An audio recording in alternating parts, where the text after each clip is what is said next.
Okay, so I was recently part of the destruction of my relationship, shall I say, and probably an active ingredient. It's probably fair, an active ingredient in the destruction of. I've got to be careful what I say because they're both friends with my ex-girlfriend. But anyway, yeah. So and she's a lovely girl, but it didn't work. And so anyway, I've got to pick up. So I've been sort of working out some serenades, and I thought if you're going to do a serenade properly, especially if you're a wog, you've kind of got to have a bit of faux flamenco in there. Anyway, I'll just come in and out, and the good bits are usually where I'm out, and I usually have a good time when I'm out, don't you? And so it'll kind of be like that. Yeah. So this is my little love serenade. Maybe you can tell me if you think it's gonna work for me. Unfortunately, there's no one in this room that I'd want, but if there was, I'd just sort of focus it on them. But yeah, unfortunately, there you go.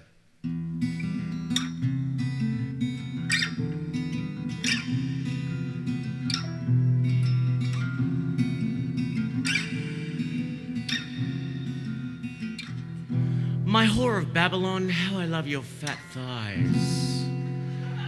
Their enviable size is only equalled by the guise of your gammy leg, which of course I dig as I do your hair lip, baby.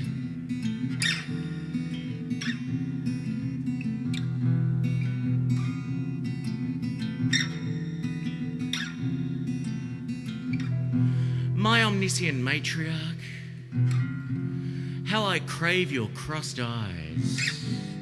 How I adore the dirty bed of your flea-infested torso. How I praise the promise of your prosthetic limbs, the possibilities of which never leave me stumped. See what I did there? My odd monarch, how I savour of your speech impediments. For your lisp is as lovely as a container of cocaine. Your stutter is as delicate as a barrel of smack.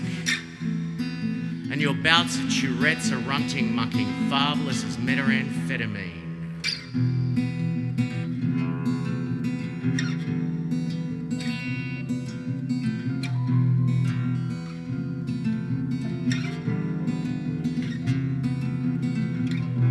That you spray everything that you say is like living in some adolescent wet dream.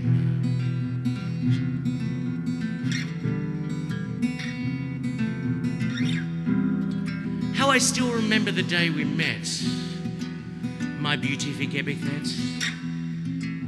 How the scent of your flatulence floated across the room like boiling nun's fat. And as I did turn to see from where this delicate aroma of beer and kebab did emanate, I managed to catch a divine double vision of you chewing the innards of a rancid sack of the foot and mouth of elderly bovine, which I could discern from the twee fact that you were masticating with your mouth wide open, giving me full view of the sickly kaleidoscope of your teeth, with their canines as black as the innards of a collapsed lung, and sulphuric yellow incisors so exquisitely malignant that the blowflies that surrounded you like syphilitic cherubs were drawn to them almost as much as to the salty rich scabs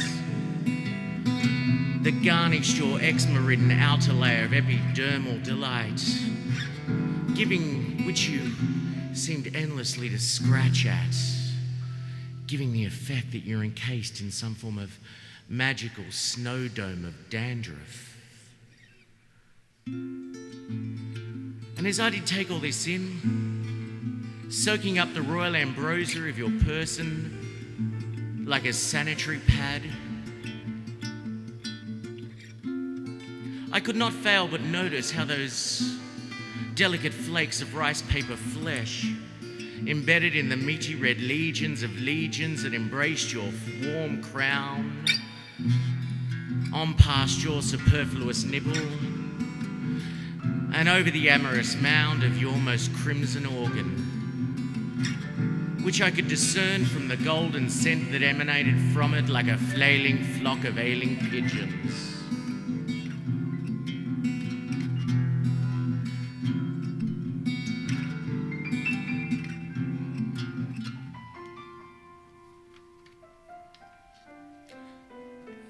You have to fill in the bits where I turn the page.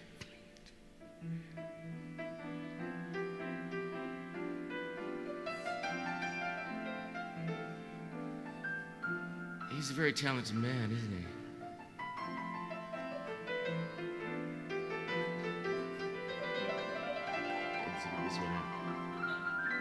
Ben's sitting this one out.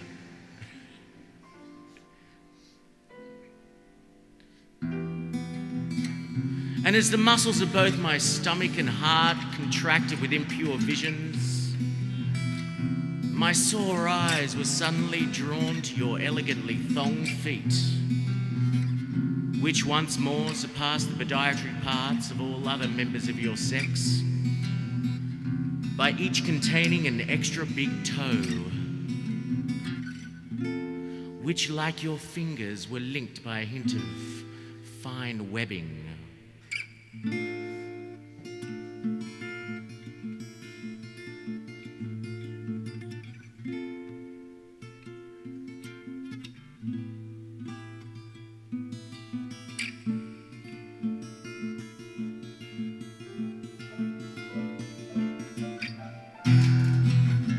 But spay me, my gangrenous goddess, for I've made no mention of the exquisite cracks in your romantically chapped lips, that oasis of sores upon which the mouldy futon of your tongue would occasionally retire before recoiling once more past your cadaverous gums, and into the odd hospital of your inhospitable mouth, where the sweet wine of your golden saliva would moistly massage with the passion of drunken necrophiliacs, jelly meat, tripe, chewing tobacco, and a hint of what could only have been the familiar vicious viscousness of an old sea captain's salty sexual cargo, garnished with a few stray, semi-stiff grey hairs, the origins of which were almost too stimulating to contemplate. My whore of Babylon, my overflowing cup of the abominations of the earth, and the sins of men, women, stray cats, and street furniture.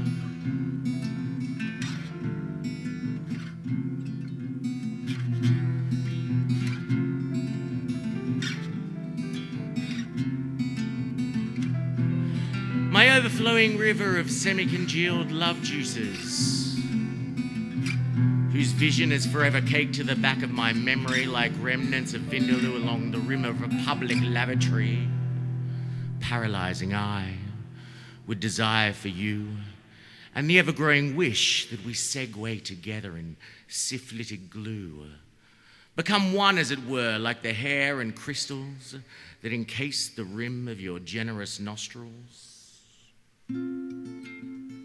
Oh, how I did manage, under strong medication, and with my pen and olfactory organs aquiver, to pen you this love poem, my sickly princess.